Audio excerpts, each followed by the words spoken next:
80살이 된 갈렙이 자기 여수 앞에서 자기가 장군으로 전쟁에 나가겠다고 참여하겠다고 말하는 말입니다. 그러면서 하는 말, 모세가 나를 보내던 날과 같이 오늘도 내가 여전히 강건하니 내 힘이 그때나 지금이나 같아서 싸움이나 출입에 감당할 수 있으니 강건함을 나타내는 말입니다. 오늘 이 말씀을 주제로 해서 질병이 없는 상태라.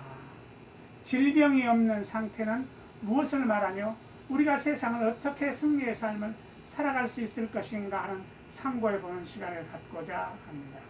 질병이 없는 상태, 제목을 그렇게 해봤습니다. 세계적으로 그렇게 유명한 시인 하인에는 다음과 같은 시를 쓴 적이 있습니다. 인생은 병이요, 세계는 병원이다. 그리고 죽음이 우리들의 의사인 것이다 라고 썼습니다. 질병은 실로 인류를 지배하고 있는 폭군입니다. 폭군. 질병은 수만 가지이지만 건강은 오직 하나뿐입니다. 그러므로 질병 없는 무병 건강 상태는 인류가 원하는 행복한 삶의 큰 요건입니다. 본문은 80세가 넘은 갈렙이 여호수아에게 가나안 전투의 한 군장으로 자원하는 내용입니다. 그는 그 나이에도 용기와 힘이 넘치는 강건한 상태를 유지했습니다. 건강은 이처럼 질병 없는 강건한 심신의 상태가 그 요체입니다.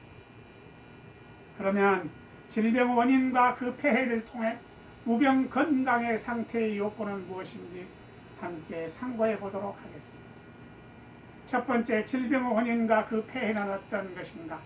신명기 28장 22절은 여호와께서 폐병과 열병과 상한과 학질과 한재와 풍재와 썩는 재앙으로 너를 치시리니 이 재앙들이 너를 따라서 너를 진멸케 할 것이라 라고 모든 병마를 허락하신 말씀을 하고 있습니다.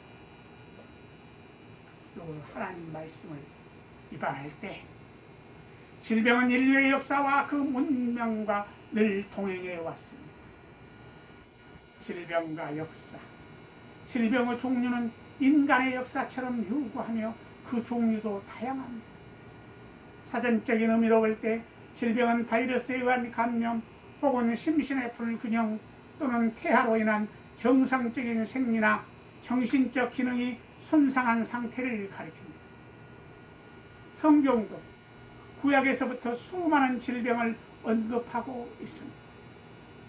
성경은 질병 원인을 크게 세 가지로 말씀하는데 하나님의 진노와 형벌의 수다로 출애굽기 4장 11절 말씀처럼, 그리고 사단과 귀신의 역사로 욥기 2장 7절의 말씀, 마가복음 9장 17절의 말씀처럼, 그리고 인간 스스로 과오나 그릇된 의지의 결과로 질병이 기인됨을 말씀하고 있습니다.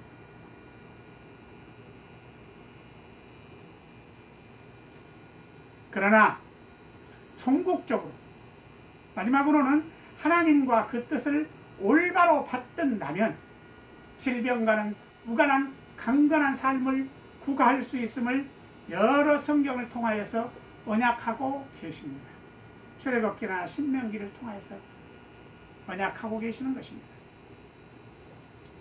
질병은 인류를 불행케 만드는 가장 보편적이며 구체적인 요인입니다. 바울 사도는 질병을 지니고 있었는데 그는 그것을 육체의 가시 또는 사단의 사자로 표현합니다. 큰 통증은 질병의 기본적인 폐해입니다. 질병은 어떤 형태로든 고통을 줍니다. 그 다음 인간으로 하여금 정상적인 사회활동, 인격적인 행동을 할 수 없게 만듭니다. 만성적, 난치적 질병은 사람의 정열과 시간과 물질을 허비하도록 만듭니다. 18년 동안이나 혈루병에 시달려 모든 재산을 허비한 여인처럼, 또한 병으로 인해 부인으로부터 멸시받았던 유업처럼 질병은 삶의 모든 자원을 빼앗아 갑니다. 그리고는 결국 사람을 죽음의 절벽으로 끌고 가 버립니다. 그 외에도 질병은 그 유전성, 전염성, 오염성으로 인해 온 가족과 사회 공동체에 치명적인 폐해를 주기도 합니다. 실로 이와 같은 질병이 없는 세계는 천국입니다. 성경도 질병 없는 세계가 바로 성도들이 살게 될 하늘 천국임을 계시록 21장 4절에서 말씀하고 계시는 것입니다.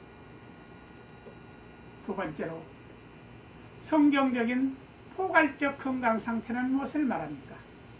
요한 3서 1장 2절은 사랑하는 자에게 편지하노라. 사랑하는 자여, 네 영혼이 잘됨같이 네가 범사에 잘되고 강건하기를 내가 간구하노라. 성경은 물론 육체적으로 질병 없는 강건한 상태를 중요시합니다. 이는 구약의 선민들에게 약속하신 하나님의 축복 중 한 가지이며, 신약에서는 병 고치는 것이 그리스도와 그 사도들의 중요한 사역으로 승화되기도 했습니다. 즉, 질병으로부터 사람들을 해방시켜주는 신유와 치유의 사역이 그것입니다. 그러나 성경은 육체보다도 심령, 즉 마음의 건강 상태를 더 중요하게 봅니다. 잠언 18장 14절에 사람의 심령은 그 병을 능히 이기거니와 심령이 상하면 그것을 누가 일으키겠느냐고 한 것처럼, 마음이 부패하고 죄악으로 오염된 상태를 큰 질병에 걸린 것으로 이사야 1장 2절에서 6절은 간주하고 있습니다. 그러므로 그리스도께서도 사람들의 병을 고쳐주신 후 다시는 죄를 범치 말라고 요한복음 5장 14절에서 말씀하셨습니다.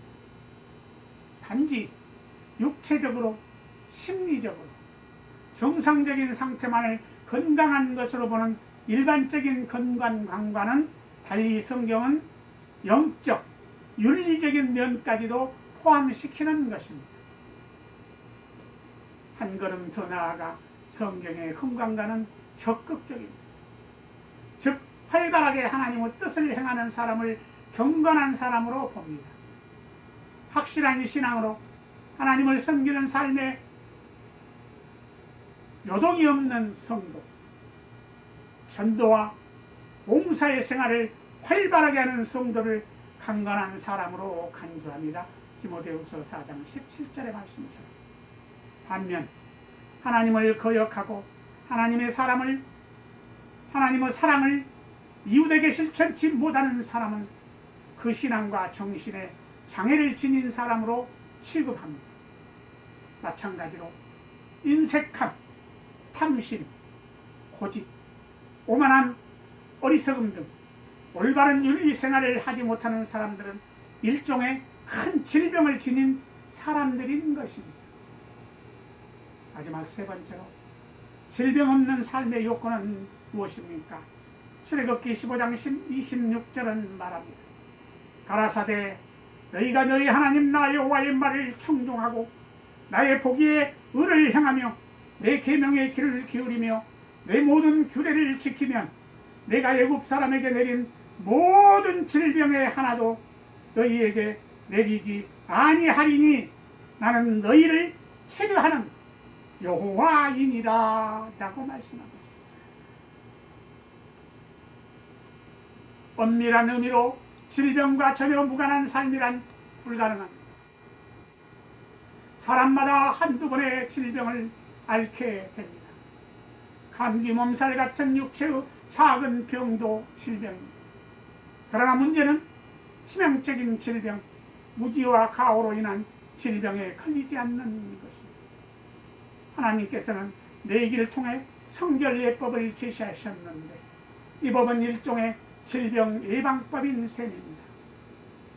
영육 간의 성결한 생활, 하나님과 교제하는 생활, 그 뜻 안에 머무는 생활을 하면 질병의 대부분은 예방할 수 있을 것입니다.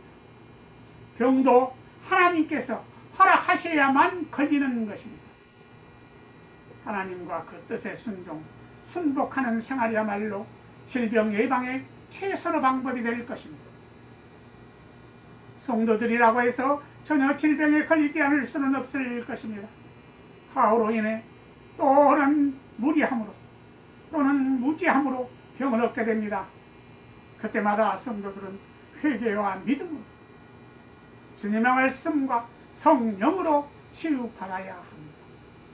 진실한 회개와 믿음에는 용서와 치유가 반드시 따르게 될 것을 성경은 약속하고 있습니다. 야고보서 4장 16절에 말입니다. 성도 중에도 난치의 치명적인 질병을 앓게 되는 경우가 있습니다. 어떤 파워도 없이 병을 얻게 되는 경우도 있습니다. 그때는 바울처럼 욥처럼 그 병을 열어가신 하나님의 뜻에 순종하는 자세를 지녀야 할 것입니다. 그것이 질병을 진실로 극복하는 신앙의 자세입니다. 그것이 성도만이 행할 수 있는 삶의 능력입니다. 건강은 우연히 얻는 삶의 부산물이 아닙니다. 그 사람의 생활의 결과입니다. 성도들은 하나님이 주신 건강을 유지하는 생활을 해야 합니다. 죄와 불의와 욕심을 멀리하고 성결하고 사랑을 행하는 생활을 한다면 자연히 질병을 멀리하는 축복된 삶이 될 것입니다. 기도하겠습니다. 할렐루야. 사랑과 은혜가 풍성하게